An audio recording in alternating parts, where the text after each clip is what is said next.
To point out he's one of 3 coaches ever to make multiple Super Bowls in his first 4 seasons, along with Mike Tomlin and Joe Gibbs. Elsewhere in the NFC East, let's talk about some of the buzz in Dallas as the Cowboys kick off OTAs today. Now, after falling short yet again in the playoffs, the Cowboys looking to George Pickens to bring a new edge to their offense. Here's what CeeDee Lamb had to say about Pickens' role in the offense. This is CeeDee talking, not me, but I'm going to have to say it like CeeDee. Lamb said, "We both won.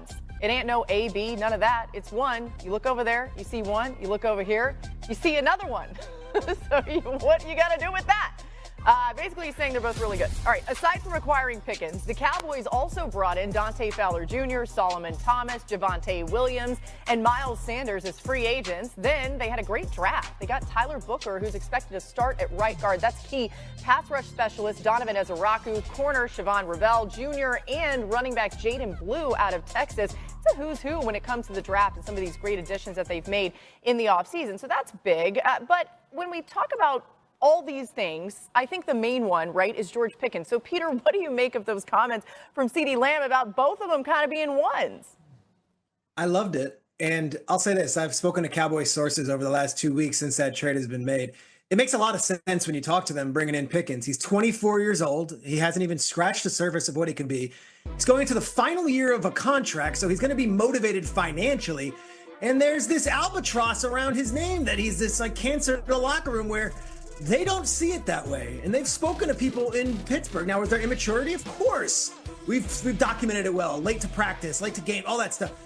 But with a motivation of, hey, you're going to come to the Dallas Cowboys and you're going to make career life-changing money if you have one good season, that this makes sense. And from them, they went through the draft inside and out. And there was probably one player that they viewed in the same breath as George Pickens at that position. And Teteroa McMillan went to the Panthers 8th overall, so they pivoted, took an offensive lineman. But this was better than any draft pick that was possible at the wide receiver spot. As for CeeDee Lamb, I love this. This is CeeDee Lamb saying, I have no problem sharing the spotlight. I have no problem seeding some of my targets. CeeDee Lamb had 73 more targets than the next leading wide receiver in Dallas last year. He's probably looking at this as relief. And you know wide receivers, they could be prickly, they could want their balls. In this case, CeeDee Lamb showing a lot of leadership saying, no. It's the two of us. It's not just me and then him. I love this on all fronts, and I'm a Cowboys fan, whether it was said in May, June, July at a Kyler Murray softball tournament or what. I like having this out there and CeeDee saying, you know what, we're going to do this together. Yeah, CeeDee Lamb also was dealing with injury last year. He was banged up. He kept feeling like he had to go out there because there was literally no one else. Mina, how much of a matchup nightmare do you think this wide receiver duo can be with George Pickens and CeeDee Lamb for opposing defenses? It completely changes the way defenses play the Dallas Cowboys, which, to Peter's point, certainly helps CeeDee Lamb. But to put what he said about them being both number ones in perspective, last year, when defenses played single high coverage, CeeDee Lamb, who was, for most of the season not playing with Dak Prescott, finished 4th in receiving yards per game. George Pickens was 8th league-wide. So they have 2 top 10 receivers versus single high. Defensive coordinators aren't stupid. They are not going to face a lot of single high coverage this year, and you can see how that helps everyone. They face more 2 high shells. It opens things up underneath because you get lighter boxes for the run. You get to call a more balanced offense.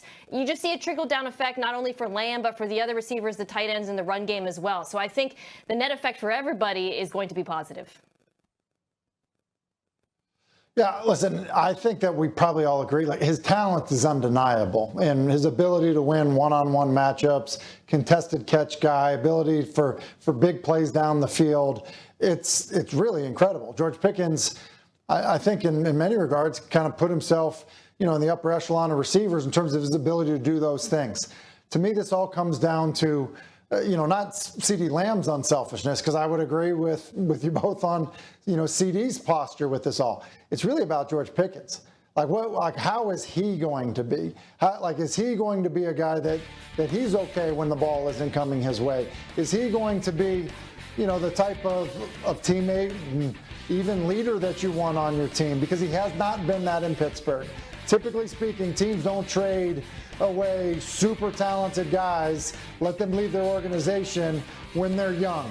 But you do it if the guy becomes a bit of a headache. He had been that in Pittsburgh. And let's face it, Dallas has not really been the locker room that's that's been kind of, what you've wanted in terms of players not talking to the media a certain way, or, kind of biting back towards each other, or, handling things the way that a coach probably want them to handle those things. And that is my biggest concern with the George Pickens addition. It's not the stuff on the field. It's how does he affect everything else? That's a great point. Listen, we know he's great on the field to what everybody's saying here. The other thing, too, as we pointed out a few times on this show, Dak Prescott should be healthy. That changes everything. With what you thought about the Cowboys last season, they didn't have their quarterback. So him with CD and Pickens in this offense, plus some improvements in other areas, I think can at least make the offense much better. All right, we're just getting rookie premiere. That was a whole lot of fun. But let's get you caught up on the moves the Raiders have made to improve. Last year, a disaster with Vegas, going 4-13. Aiden O'Connell, Gardner Minshew, Desmond Ridder combined for a 40 total QBR, which ranked 30th in the league. So the Raiders bring in Pete Carroll. They traded for Geno Smith to be the QB. He'd been clutch in Seattle. He's got 11 go-ahead passing touchdowns in the fourth quarter in the last 3 seasons, 4 more than anyone else. They hope that transfers.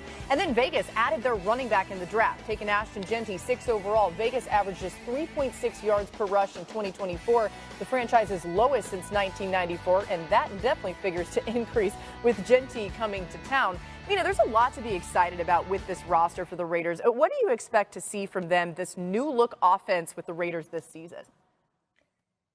Yeah, I'm really optimistic about this Raiders offense. I love the Chip Kelly hire based on what we've seen from him lately in college. Obviously, Ashton Genty is going to make the run game exciting behind a dynamic offensive line. But to zero in on something in particular I'm excited about, I think Geno Smith to Brock Bowers